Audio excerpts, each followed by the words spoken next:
on Zombie Apocalypse.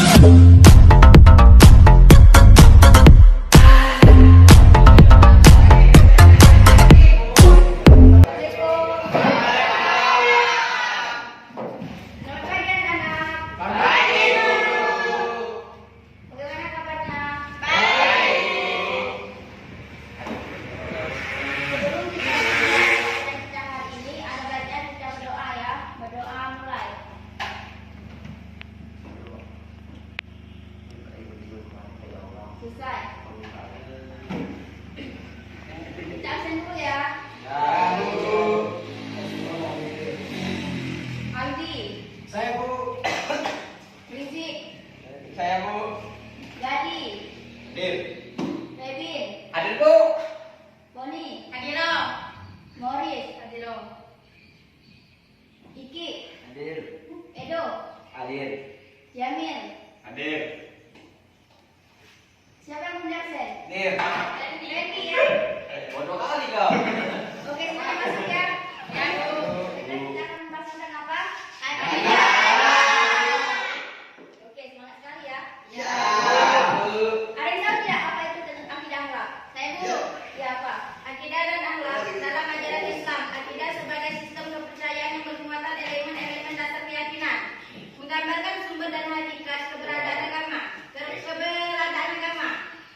Sedangkan akhlak sebagai sistem etika menggambarkan arah dan tujuan yang hendak dicapai agama. Lalu, oke. Itu tentang pengertian akidah ya. Materi pokok kita adalah berperilaku terpuji. Ada yang tahu tidak apa-apa saja perilaku yang terpuji? Sopan Bu. Ya Bu, sopan. Yang lain? Enggak tahu Bu. Bodoh kali kau enggak tahu. Ujian kamu. Oke. Ujian kau. Berperilaku terpuji yaitu yang pertama nafsu manusia, yang kedua perilaku ikhlas, Apa mau aku tuh? yang ketiga taat, dan yang keempat perilaku mauf, yang terakhir yaitu tobat. Pertama kita akan membahas tentang nafsu manusia. Nafsu ya. Segala keinginan yang dimiliki oleh manusia dalam hal yang baik ataupun dapat disebut dengan nafsu. Allah mengaruniakan nafsu kepada manusia tidak lain dan tidak bukan sebagai karunia dan ujian. Nafsu yang baik akan membawa kepada manfaat yang positif. Nah, sedangkan sebaliknya, nafsu yang buruk akan membawa manusia kepada perbuatan yang buruk. Nafsu manusia dapat dikategorikan menjadi tiga. Yang pertama yaitu nafsu amarah, yang kedua yaitu nafsu lawamah, dan yang terakhir yaitu nafsu mutmainnah. Di antara ketiga nafsu tersebut ada yang tahu tidak?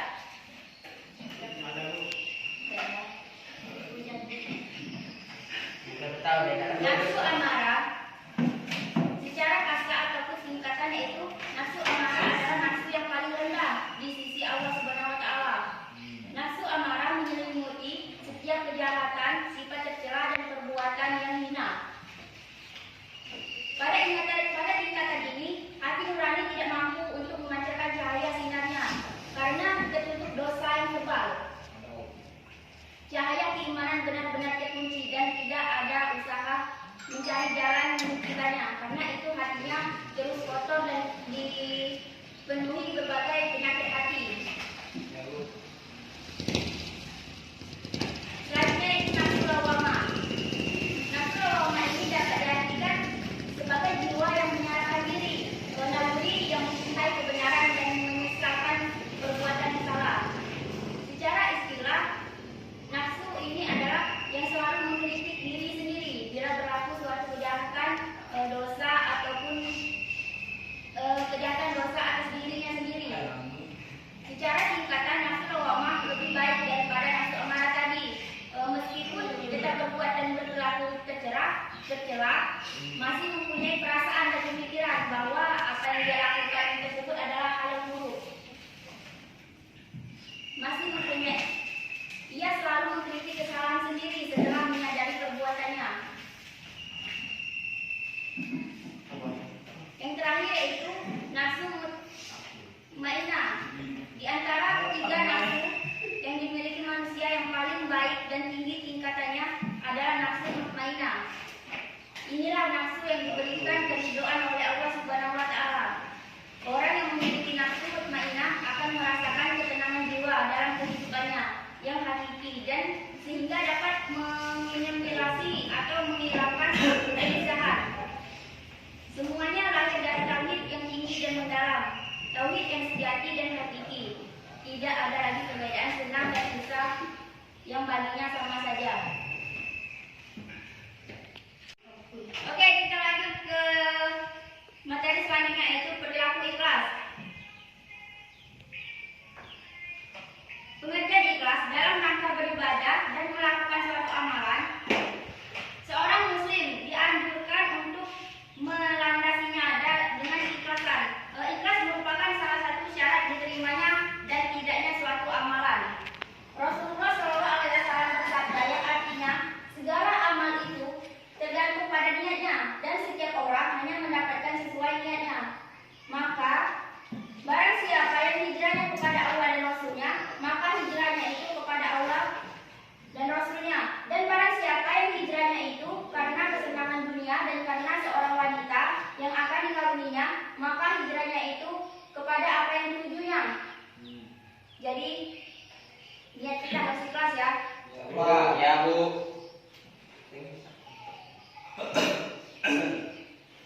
Contoh perbuatan dari ikhlas. Contoh perbuatan ikhlas yaitu yang pertama, Rasulullah SAW adalah seorang uswatun hasanah. Semua perilaku dan kehidupannya sehari-hari dapat dijadikan teladan kebaikan. Beliau senantiasa ikhlas dalam membantu orang-orang yang memerlukan dan anak-anak yatim.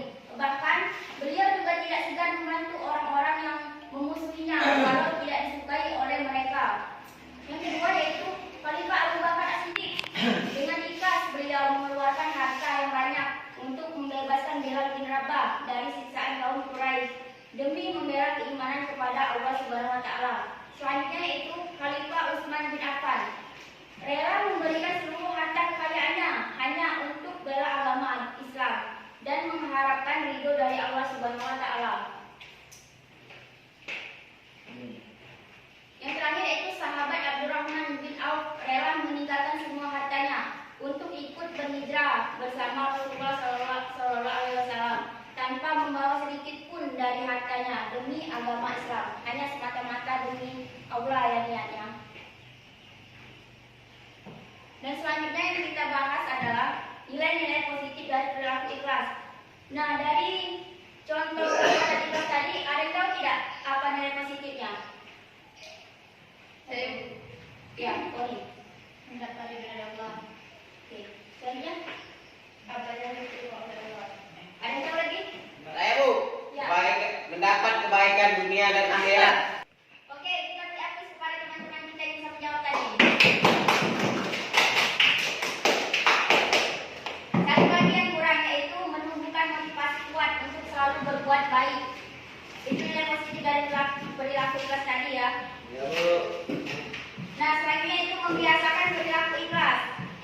Bagaimana coba membiasakan perilaku ikhlas? Memberi tanpa memberi. Bisa, Bu. Memberi tanpa mengingat. Oke.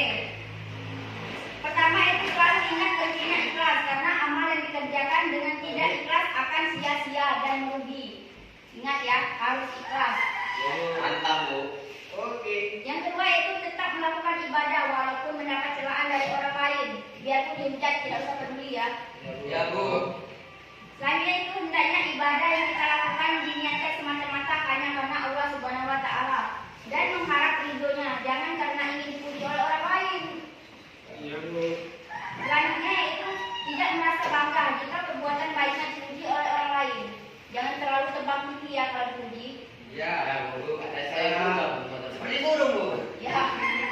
Selanjutnya terakhir yaitu melatih diri untuk beramal baik saat tidak dilihat oleh orang lain. Jadi kita berbuat baik tidak hanya untuk dilihat oleh orang lain ya. Selanjutnya yaitu bisa dan hikmah perilaku ikhlas. Kita lanjut yang ketiga yaitu perilaku taat. Pengertian taat dalam beragama artinya adalah tunduk dan patuh atas segala hal yang diperintahkan Allah dan bersedia untuk meninggalkan segala hal yang dilarang dengan tujuan untuk mendapatkan mendapatkan keridhaan dari Allah Subhanahu wa taala. Di dalam Islam, taat disebut juga dengan takwa. Ketakwaan seorang muslim haruslah tertuju kepada Allah Subhanahu wa taala dan Rasulullah sallallahu alaihi wasallam. Contoh dari perilaku taat dan kepada Allah dan Rasulnya yang pertama yaitu menjalankan sholat lima waktu dengan tertib walaupun tidak diperintah oleh orang tuanya dan tidak ada yang melihatnya. Yang kedua, menghormati dan menuruti perintah yang baik dari orang tua. Yang selanjutnya itu berbuat jujur, berkata yang benar, yang baik dan benar, dan yang terakhir tidak berbuat maksiat. Coba ulangi apa yang Ibu sebutkan tadi. Lalu tidak berbuat maksiat. Kata jujur. Menjalankan sholat 5 waktu. Oke, semuanya benar ya. Selanjutnya kita lanjut yaitu nilai-nilai positif dari perilaku taat tersebut. Kalau tentunya kalian sudah tahu semua kan? Sekarang nilai-nilai positif dari taat. Yang pertama yaitu memperoleh kepuasan batin karena telah mampu melaksanakan sholat satu kewajiban kepada Allah dan Rasulnya. Yang kedua, memperoleh ridho Allah karena telah memperoleh kemenangan atau keuntungan yang besar. Selanjutnya kita lanjut perilaku khauf. Pengertian khauf yang artinya itu takut atau khawatir. Makna khauf secara istilah adalah takut akan murka dari Allah Subhanahu wa taala. Apabila terkena ancaman atau siksa darinya karena melanggar perintah darinya, khauf bisa diartikan takut apabila hidup ini terlepas dari petunjuk Allah Subhanahu wa taala. Jika sudah terlepas dari petunjuk Allah Subhanahu wa taala, akan tersesat di jalan yang salah. Khauf dalam Islam bukan berarti takut terhadap sesuatu yang bersifat duniawi. Rasa takut ini kita tunjukkan kepada Allah Subhanahu wa taala. Tidaklah sama dengan rasa takut kita terhadap hewan buas yang akan menerkam kita ya. Rasa takut kepada hewan buas akan menyebabkan kita menjauh darinya. Lain halnya rasa takut kepada Allah. Rasa takut kepada Allah memberikan motivasi kepada kita untuk semakin mendekatkan diri kepada Allah Subhanahu wa taala. Contoh dari perilaku khauf yang pertama yaitu senantiasa menjaga hatinya selama beramal. Yang kedua, hati-hati menjaga setiap perbuatan dan ucapannya. Yang ketiga, disiplin dalam beribadah. Yang keempat yaitu tidak menunda-nunda dalam berbuat baik. Nilai-nilai positif dari khauf. Yang pertama yaitu menjaga diri dari melakukan perbuatan dosa. Yang kedua, kualitas ibadah meningkatkan karena khawatir ibadah-ibadah yang dikerjakan banyak kekurangan. Dan yang terakhir adalah terhindar dari rasa ujub dan riya dengan ibadah yang telah dikerjakan. Membiasakan perilaku khauf ini dengan cara yaitu pertama, jika tergoda melakukan dosa, ingatlah akan siksa Allah. Selanjutnya itu jangan mengingat-ingat kebaikan yang telah kita kerjakan. Akan tetapi ingat-ingatlah akan dosa yang pernah kita lakukan. Selanjutnya itu waspada terhadap godaan-godaan maksiat. Dan yang terakhir itu berusaha agar kualitas ibadah kita meningkat dengan cara terus belajar atau menuntut ilmu agama. Paham tidak? Yang terakhir yaitu perilaku taubat. Pengertian taubat diambil dari bahasa Arab yang artinya adalah sadar, sesal, kembali atau dapat dikatakan menyesali perbuatan. Sedangkan secara istilah, taubat adalah suatu penyesalan atau perbuatan dosa yang dengan sadar dan berjanji akan kembali kepada kebenaran dan tidak akan mengulanginya kembali. Contoh perilaku taubat. Yang pertama yaitu berhenti melakukan riba dengan beristighfar dan minta maaf kepada orang yang dicuranginya. Yang terakhir yaitu pencuri menjadi sadar dan berhenti dari mencuri. Di sini ada yang suka mencuri tidak? Ada Bu. Tadi. Siapa? Redo. Semoga tidak ada ya. Anu sih kok ya Bu. Ini Bu. Selanjutnya, nilai positif dari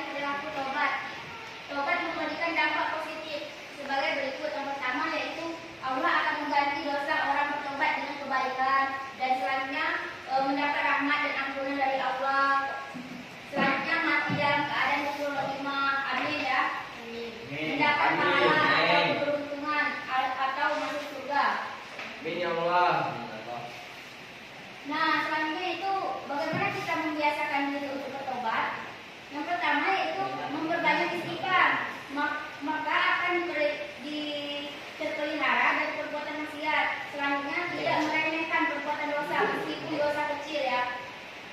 Meskipun itu berbohong, jangan diremehkan. Selanjutnya itu tidak menunda-nunda tobat karena kematian itu datang secara tiba-tiba dan tidak mengenal usia. Selanjutnya itu segera bertobat dengan sungguh-sungguh jika telah berbuat dosa dengan menyesalinya dosa yang telah dibuat dan berjanji tidak akan mengulanginya. Yang terakhir yaitu setelah bertobat berupaya meningkatkan amal soleh dan menjaga diri agar tetap istiqomah dalam mematuhi perintahnya dan menjalani larangannya. Sampai sini ada yang ingin bertanya tidak? Ada Bu. Apa? Ada Bu. Tidak ya? Ada Bu. Iya. Yang terakhir yaitu syarat diterimanya tobat. Yang pertama, hendaklah ia meninggalkan maksiat tersebut. Selanjutnya menyesali perbuatannya. Dan yang terakhir yaitu berniat teguh untuk tidak mengulangi perbuatan tersebut selama-lamanya. Mungkin hanya sekian materi yang Ibu sampaikan. Sampai sini ada yang bertanya? Ayo Bu. Ya. Bagaimana cara kita membiasakan perilaku roh? Oke anak-anak, ada yang ingin menjawab tidak dari pertanyaan temannya tadi? Saya Bu. Ya. Jika tergoda melakukan dosa, ingatlah akan siksa Allah. Jangan mengingat-ingat kebaikan yang telah kita kerjakan, akan tetapi ingatlah akan dosa yang pernah kita lakukan. Waspada terhadap godaan-godaan maksiat. Berusaha agar kualitas ibadah kita meningkat dengan cara terus belajar dan menuntut ilmu agama. Oke, bagus ya. Semua sudah paham semua ya. Ya Bu. Ada yang bertanya lagi? Tidak Bu. Oke, semuanya sudah paham ya? Paham Bu. Alhamdulillah. Alhamdulillah. Mungkin hanya sekian materi yang Ibu sampaikan. Kurang lebihnya Ibu minta maaf kepada Allah, mohon ampun. Wabillahi taufiq wal hidayah. Wassalamualaikum warahmatullahi wabarakatuh. Waalaikumsalam warahmatullahi wabarakatuh. Nah, untuk mengetahui siapa di antara kalian yang kurang paham, sekarang Ibu akan mengadakan pertanyaan. Siapa yang bisa menjawab, kalian tulis ke depan dan kalian akan pulang terlebih dahulu ya. Ya Bu. Siap? Ya. Ini pertanyaan rebutan ya. Ya Bu. Ya Bu. Ya Bu. Sebutkan salah satu contoh dari perilaku taat. Siapa yang bisa tulis dulu? Silakan.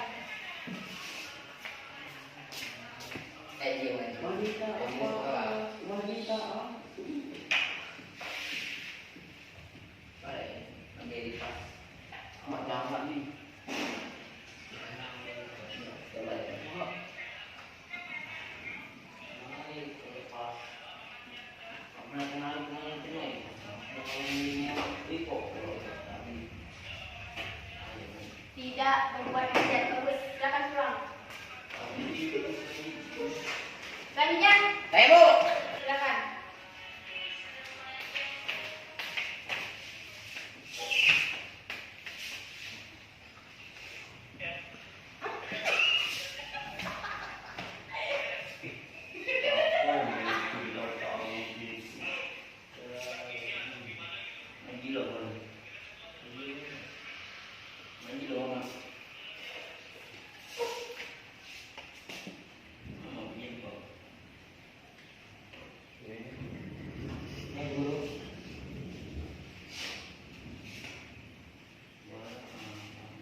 Oke, benar ya menjalankan sholat lima waktu. Selanjutnya, saya Bu. Oke, lanjut. Saya nggak tahu Bu. Saya pulang. Biasanya nggak tahu. Saya tidak mamaku.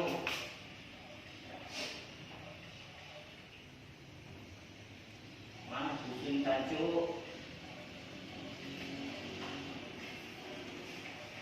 Berbuat jujur baik. Siapa lagi? Saya Bu. Oke.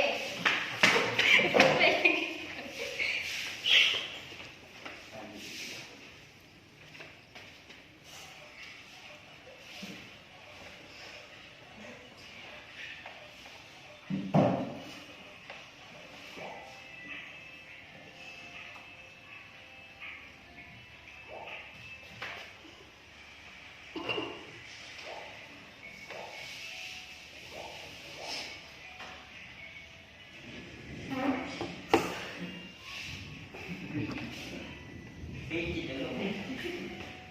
Kecil dah. Bismillahirrahmanirrahim. Sok. Pembeli tempat mengharap imbalan. Selanjutnya, gadis, mau maju. Enggak mau kalau. Jadian. Enggak mau. Oke. Kalian tidak mau pulang ya, yang terakhir ini ya. Karena tak jam kali ya. Kunci aja, Bu.